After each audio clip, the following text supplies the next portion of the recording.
G'day everyone. I'm dialing in from Wurundjeri country today. I think this is the fifth time I've lived in this part of the world, and I feel incredibly grateful to,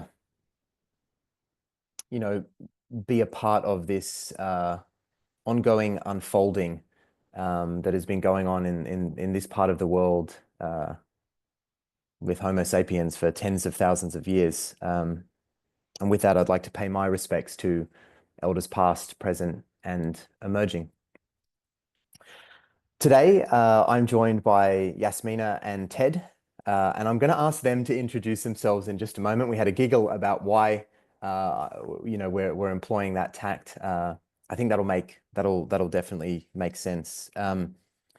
Before doing that, however, I'd like to introduce something. Philippa, if you wouldn't mind just getting that webpage up, that'd be great.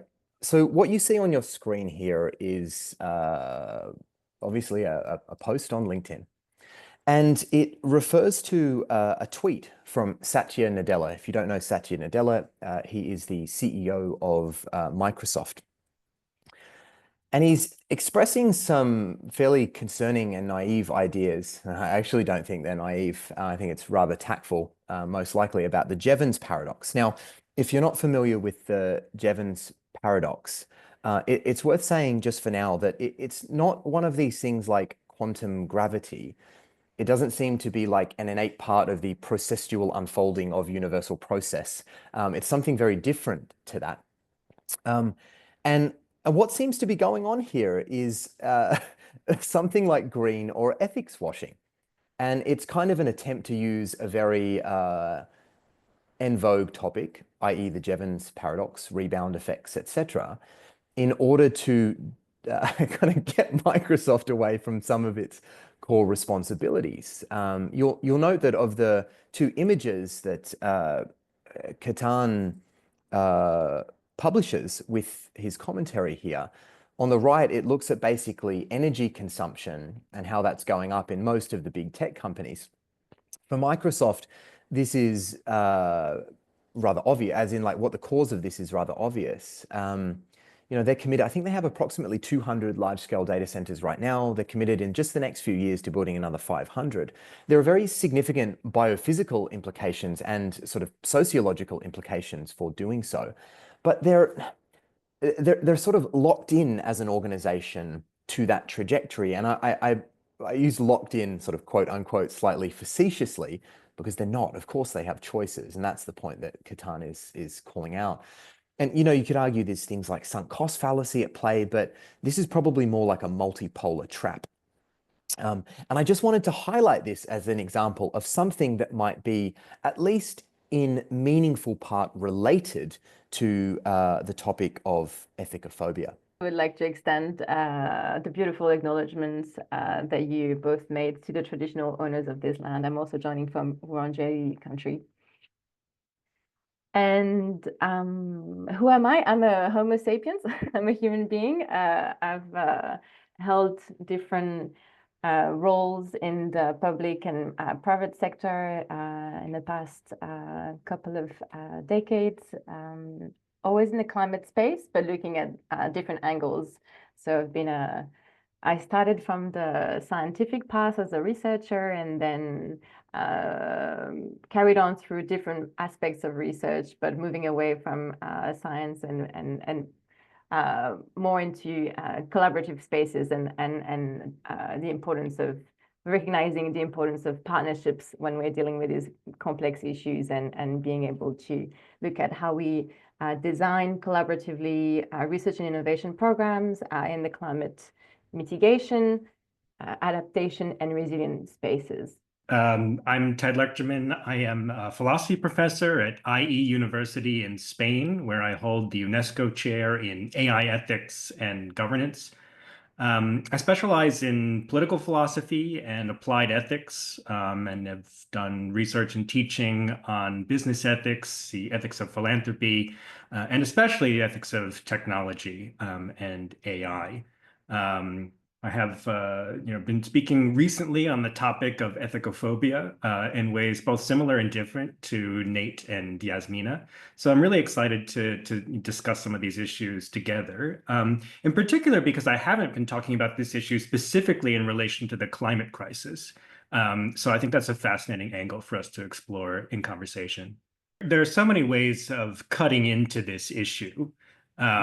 We can describe the history of the term, we can describe the phenomenon, we can describe the problems that motivate it. Let me just tell you how I came to this term, and I think that's an easy enough way for us to get started. We recently launched the UNESCO chair in AI ethics and governance at IE University. I was delivering a keynote to introduce the chair and the importance of thinking about ethics in AI at this point in time. And what occurred to me is that we have so many different groups, so many different people, especially in the business and professional world, talking about aspects of AI ethics in partial or euphemistic terms, right? We have AI safety institutes. We have many researchers interested in AI safety. We have businesses touting their responsible AI programs. We have various people interested promoting trustworthy AI, right? So we have sustainable AI as well, right? Each one of these terms, each one of these concepts is vying for our attention, vying for supremacy in sort of our moral grammar. But what somehow has been lost in this mix, in my view, is attention to the sort of master concept, and that concept is ethics, right? So I think this is not just semantics. This is not just pedantry, right? It's important sometimes to call things what they are and to get our terms right, because the term ethics, the concept ethics, and some of the tools of ethical reasoning really are essential for making sense of these different terms, which are all in a way different values, right? And to know, first of all, how to translate values into principles, or how to translate principles into rights and duties, or into actions, or to navigate between different values which conflict with each other, require trade-offs. We need some sort of overarching framework. We need a concept, we need a grammar, we need tools of reasoning, of weighing, of trading off, right? And that's what ethics, the term, the concept, the discipline, provide us. So I think it is not necessarily a matter of terminology or semantics, but a true loss if we are jettisoning this concept and these tools, even if we're all sort of motivated in the right way, right? The reason why many people are talking about responsible AI, trustworthy AI, safe AI, etc., is, for good reasons. We're all concerned. We are all, in a way, morally motivated, or many people are, right? But I think we're missing something. We're losing something if we are afraid to call things by name and afraid to embrace this topic, this concept, and this set of tools that we often call ethics. And I think there are a variety of reasons why people may be afraid to embrace ethics in all of its glory, and there are many unglorious aspects of ethics as well. But those are things we might get into in due course. So I'm super excited to be in this conversation, because I am not very good at small talk, and I feel like this is, we don't know one another and we go straight into the deep philosophical questions. So I'm loving this.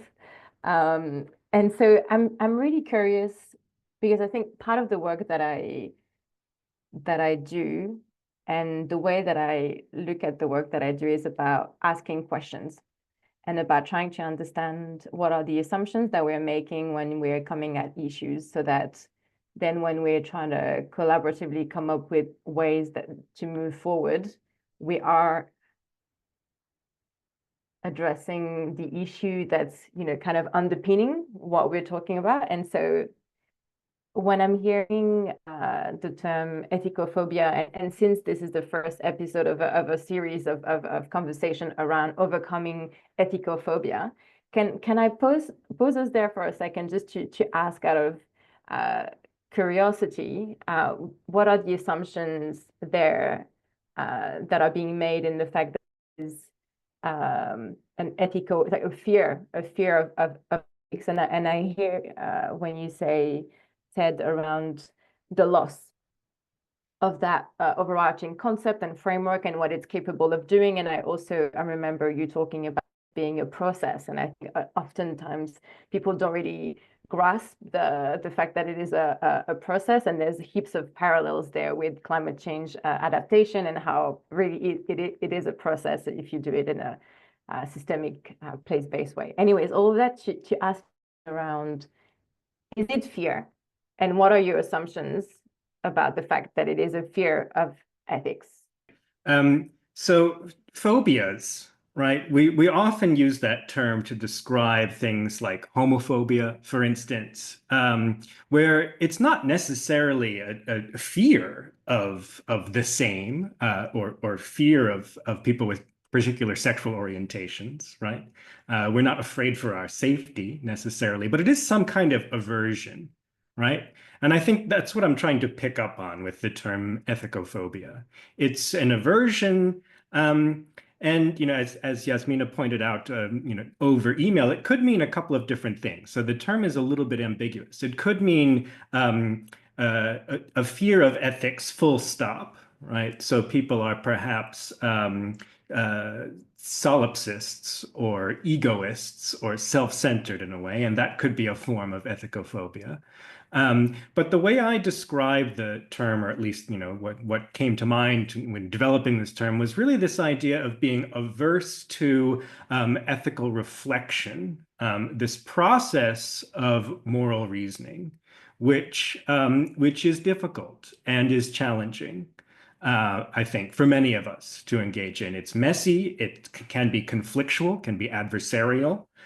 We don't have familiar guideposts in the way that we may have from other forms of reasoning. And I also think that ethics, or certain aspects of ethics, or maybe the terminology, is also aversive to some people, right? Sometimes we associate ethics with a list of commandments that are given to us by a religious tradition, often from the medieval or earlier times, which seem sort of severe, outdated, dictatorial, and so on. So there are various reasons, I think, for being skeptical of ethics or averse to ethics. And that's what I'm trying to pick up on with this term. It's not necessarily a form of fear in the way we might ordinarily understand that term. What are people afraid? If it is a fear, what is it people are afraid of? And I think often the way that I can think of it is that you don't want to be told you're not doing a good job, right? And so what are the questions that are being asked, which might make you feel a little bit uncomfortable about that? And so I think this is why, for me, it's also an interesting, one of the interesting aspects of this, I think, is in terms of the language that is used and the capacity that we might have in building those bridges between what is it that we're ultimately trying to do by the process of doing ethics in an inclusive and participatory way, and what are the ways that we can bridge towards what is it that people are trying to do. So what I always encourage to do is to try to step into the other person's shoes. And so when you're developing a product or a service, is trying to understand what is the job that the person is trying to get done. I prefer to navigate through a world assuming that people have good intentions. And I mean, sometimes it's true, sometimes it's not. But most of the time, I think people are trying to do a good job. And so I think for me, trying to understand what it is that people are trying to get done, and then finding bridges towards that. I'd love to come back in on this if I can. I think, Nate, you're right that maybe some of the fear here is motivated by the worry that ethics is always critical and it may be revolutionary, right? It may require us to radically change course. And certainly a dose of critical reflection and reappraisal is healthy and called for. But I think there's a a possible trap here in thinking that ethics is entirely about altruism, that ethics is just a synonym for altruism or being other regarding. And I think that can make ethics more terrifying than it needs to be. Um, I understand ethics ultimately as trying to identify the best reasons for action and then to guide our conduct in light of them. And if we're thinking, what are the best reasons for action in this scenario when it comes to developing a policy, when it comes to, developing a society, there has to be some role for self-interest, some appropriate role for profit, for, rational advantage, for prudence, etc. There is necessarily some role for our own well-being and survival, and for the well-being and survival of our organizations, our societies, and so forth. But that is just one set of considerations which we have to balance among others: the well-being interests of other people, the well-being interests of non-human animals, future generations, other organizations, other societies, etc. Right? So ethics is the process, as I understand it, of identifying all those different things, trying to weigh them all up, and then plot a course of action that is fair or decent to those different competing sets of interests and values.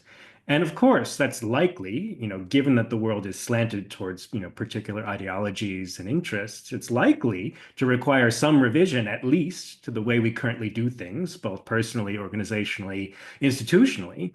But it's not necessarily a utopian fantasy or a revolutionary project.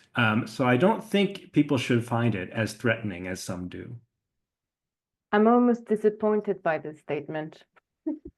I was hoping you were taking us to this more wholesome, beautiful world that we can all aspire to, but maybe not. This is a common tension as well amongst sort of like progressives, right? So it depends on the value system. A lot of people that in philosophy is branched, or you could call it a mycorrhizal network if you want to get fancy, but basically it's a decision like this, there's the big sort of parental branches, and then there's it's like a parent-child relationship all the way down. It's philosophy all the way down, right? Or turtles. Yeah. Yeah, well, Turtles, I wish there were more turtles. What's going on? Yeah. But that's kind of why we're here. So it kind of depends on your axiology or your theory of value, right? So Yasmina, let's say, Regen Melbourne, right? Like incredibly normative aims that I think in so many ways are very hard to constructively push back on in terms of the aims. Like you're trying to figure out a way to raise social foundations and bring life back within the safe operating zone. It's kind of like that very defensible sort of aims, right? And then there's this process of reflecting on those aims, the various different things that we might consider, assessing, options, trade-offs, yada, yada, yada, and going through that process. But someone might have quite a different value system.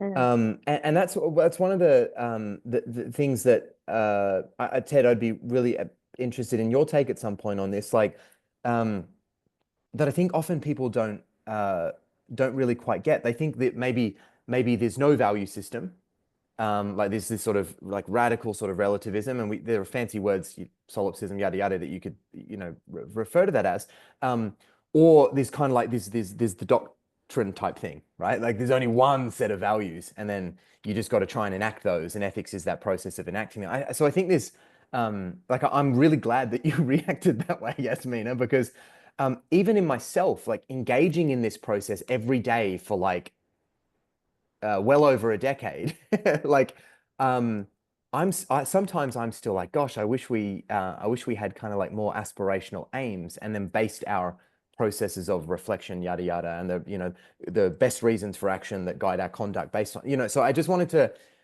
input that because I recognize there's so many tensions here, and I think they're all valid for different reasons, or many of them are valid for different reasons.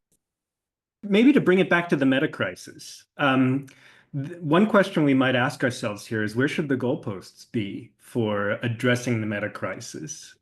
Might we risk mistaking or making the best the enemy of the good when it comes to merely surviving the meta crisis versus achieving various social ideals? There are a lot of, contingencies here, depending on how severe you think the meta crisis is, how much faith you have in the collective power of humanity or the biosphere to weather, these various different forces, or whether you think we should set our sights higher on more than mere survival, more than, a few degrees of temperature change. Is something more utopian possible? It seemed that way maybe a decade or two ago. I think a lot of people have become a bit more pessimistic in recent years and more comfortable with the idea of merely surviving as as a reasonable goal. So I guess in your question, I think there's an assumption of should we do this or that, kind of assuming that we have any real control over what will unfold. I think a more realistic approach is to consider the fact that change and uncertainties are the norm, and that there's a range of potential futures that can emerge. And what we need to be able to do is prepare for those, or if they are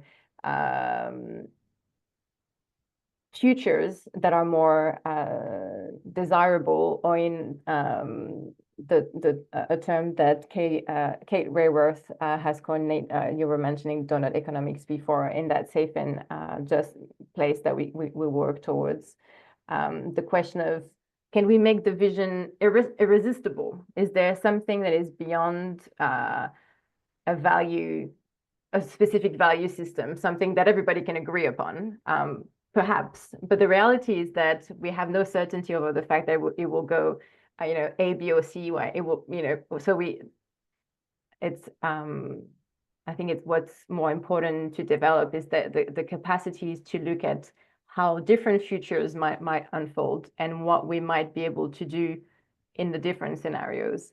And so I think this is also why potentially ethics as a process might be able to help equip us in, in the unfolding of the different kind of scenarios that arise. So that's one thought. And so in terms of I guess if you want to use a known framework, so the Bill Sharp 3 Horizons framework, there's the sort of the emerging future that is there's desirable, that's ultimately what it is that we need to do to shift the system to get there. But we have no guarantee that this is the future that can unfold. So we also need to work at this first horizon level of how we're responding now and preparing and adapting to the risks and the impacts of climate change now, without the utopic way that we might envisage. But I think these the unfolding happens in parallel as well. And in the middle, there's this sort of, well, what's your capacity to adapt to whichever scenario unfolds? And so I think there's a lot of interesting space in how we use language and metaphors and education as a way to bridge the gap between where we're at and where potentially the majority of people want to get to, because it's an irresistible future. And so I think then the sort of collaborative processes or interventions or tools that you might want to use might depend on what is it that you're trying to, how much you're trying to shift the system. And I think ultimately, looping it back to the meta crisis I guess to link back to bring to the surface the fact that climate change is just one of the global risks or trends, and that polarization, AI, biodiversity loss, conflicts, all of these interconnected challenges, they form the meta crisis, but they are all underpinned by a crisis of separation in the way that we perceive ourselves within the world and within the natural world. So I think I was curious about how ethics and whether ethics can also be a helpful tool to help us in shifting the mental models. Because ultimately, if we're not shifting those mental models, we're just perpetuating the same behavior. Actually, what I was thinking about, at the beginning of Yasmina's comment was this idea that thinking of ethics as a process is attractive in part because of the many contingencies and uncertainties that we face about the meta crisis, but also about just sort of social dynamics and human nature, right? There's so much we don't know. There's so much that can change. We don't necessarily want to lock ourselves into a particular path or even a set of values or principles or strategies, once and for all. So it's quite helpful to think of ethics as an evolving process that allows us to revise periodically.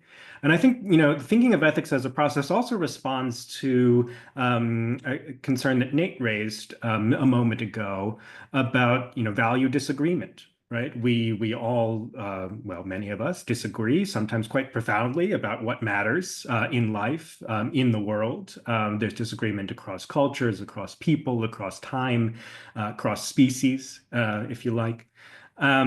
So that process of reflection, of collective reflection, is helpful in a way for addressing some of that disagreement as well. But before we all sing Kumbaya and just agree that ethics as a process is the way to go forward, there are of course limitations to thinking of ethics as a process, right? There has to be in some cases some kind of endpoint. We do have to make actual decisions. We do have to act. We do have to select policies and implement them. Not necessarily once and for all, but at least for some short time period, we need to do something and we need to act. And so there must be also some way of bringing that process at least to a temporary close so that we're not just discussing and discussing and discussing ad nauseum. For sure. And the way that I was seeing, to your point around ethics helping the process of making decisions is, to me, it sounds like it could help bring to the surface why we're making decisions, because ultimately decisions have to be made, right? But I think most of the time people are not really conscious of the decisions that, or there's a lot of subconscious stuff that's happening in the decision making process. And so I think for me that was one of the element around circling back to that the being averse to the ethical reflection around opening up the transparency of the decisions which are being made. One idea, and so that's back to the idea that business leaders are trying to get a job done. Okay, so their organization, they have a mission, they probably have a strategy, they probably have a way to operationalize that strategy, right? So how we might overcome the fear, I think, is to provide pathways to help people do their job.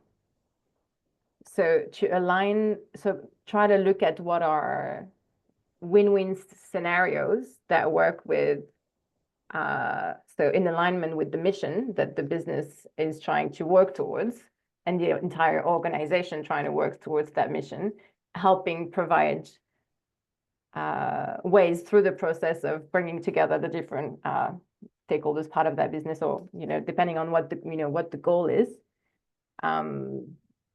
It's the idea of understanding what the needs are, what the jobs need to get done, so that then reframe the language of ethics in the way that it resonates with what people are trying to do.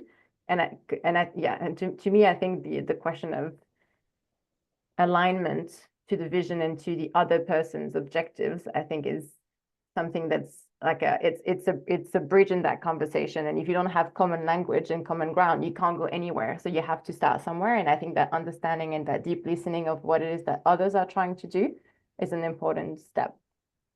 What do you think, Ted?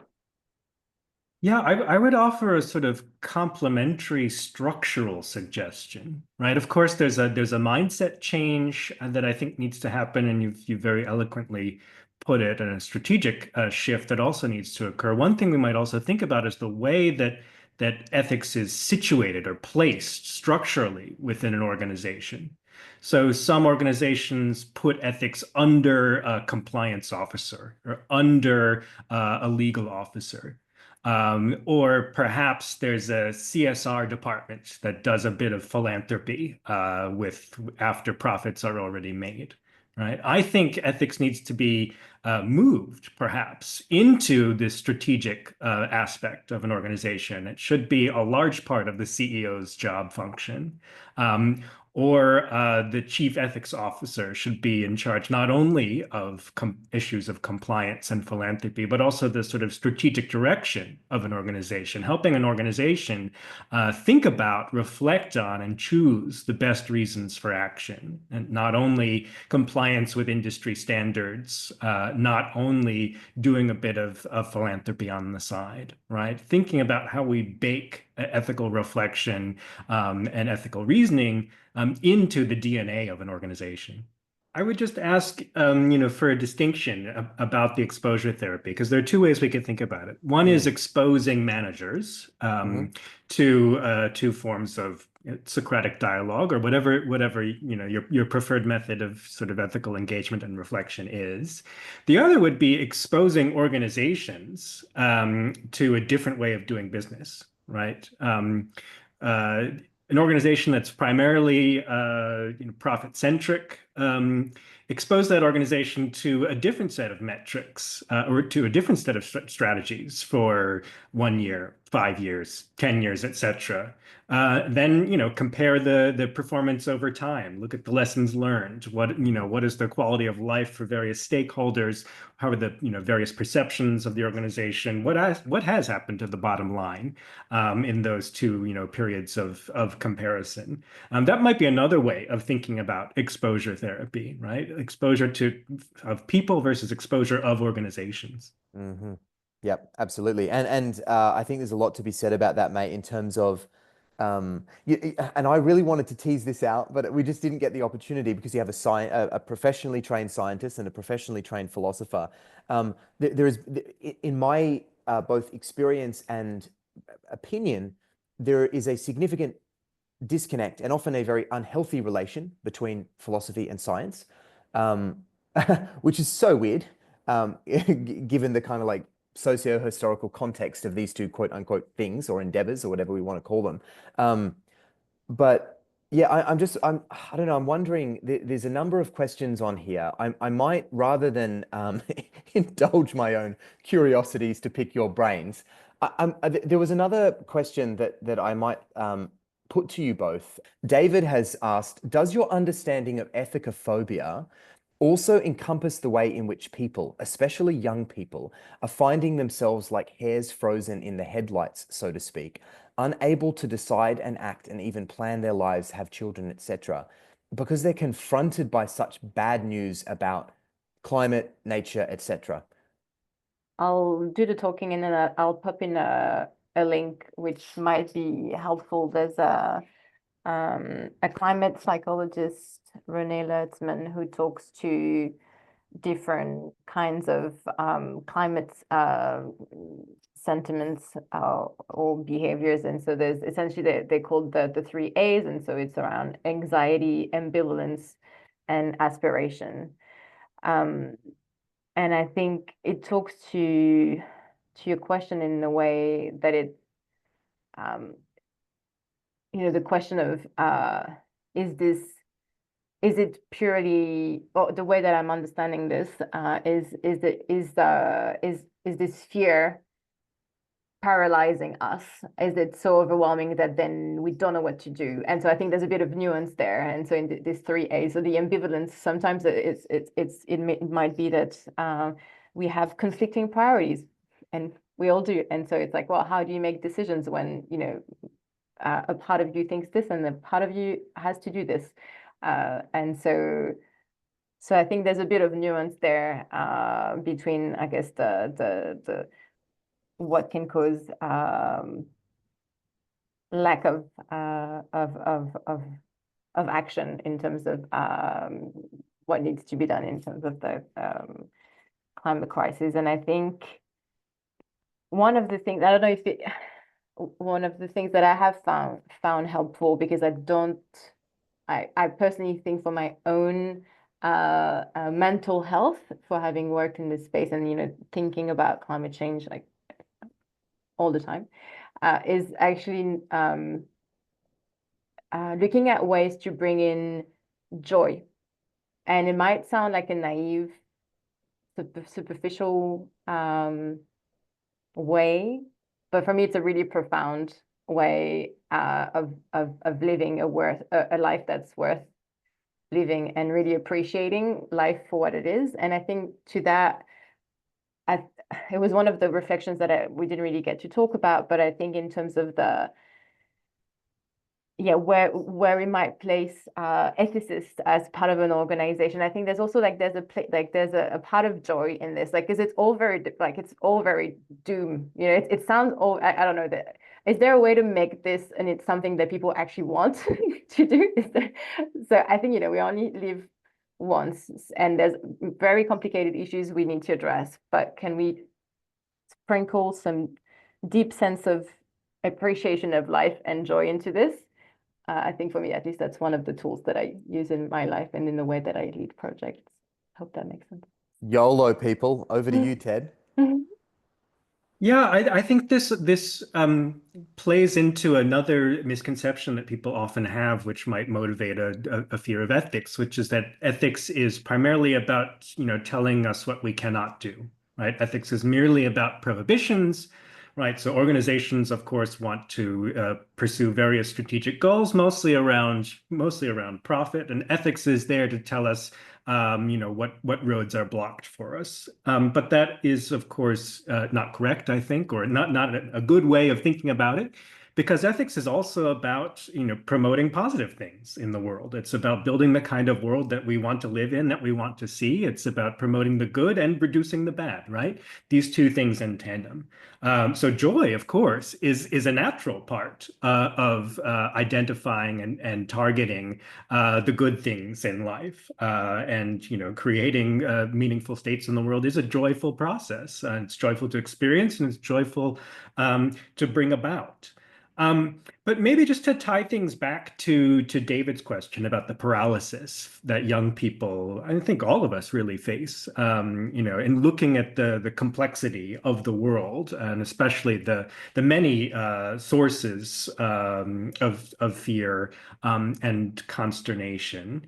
I think we're all attracted to simplicity in decision making, which might be one reason why we are so interested in having sort of simple optimization functions, single metrics to track single values, right? So we can look at the profitability of an organization, or if we're concerned with more than profit, we might look at a sustainability metric, or we might be interested in safety because safety sounds technical, it sounds measurable, it seems like something we can optimize. Whereas ethics is, if we turn into something technical and operational, it's necessarily a multi-objective optimization function. And those objectives are moving targets, right? Now that is paralyzing. That sounds like something really challenging. And I can understand that as creating sources of aversion, but I don't think we really have the luxury of oversimplifying our lives and focusing sort of haphazardly on one or two metrics or one or two values. We really do need to embrace that more holistic process.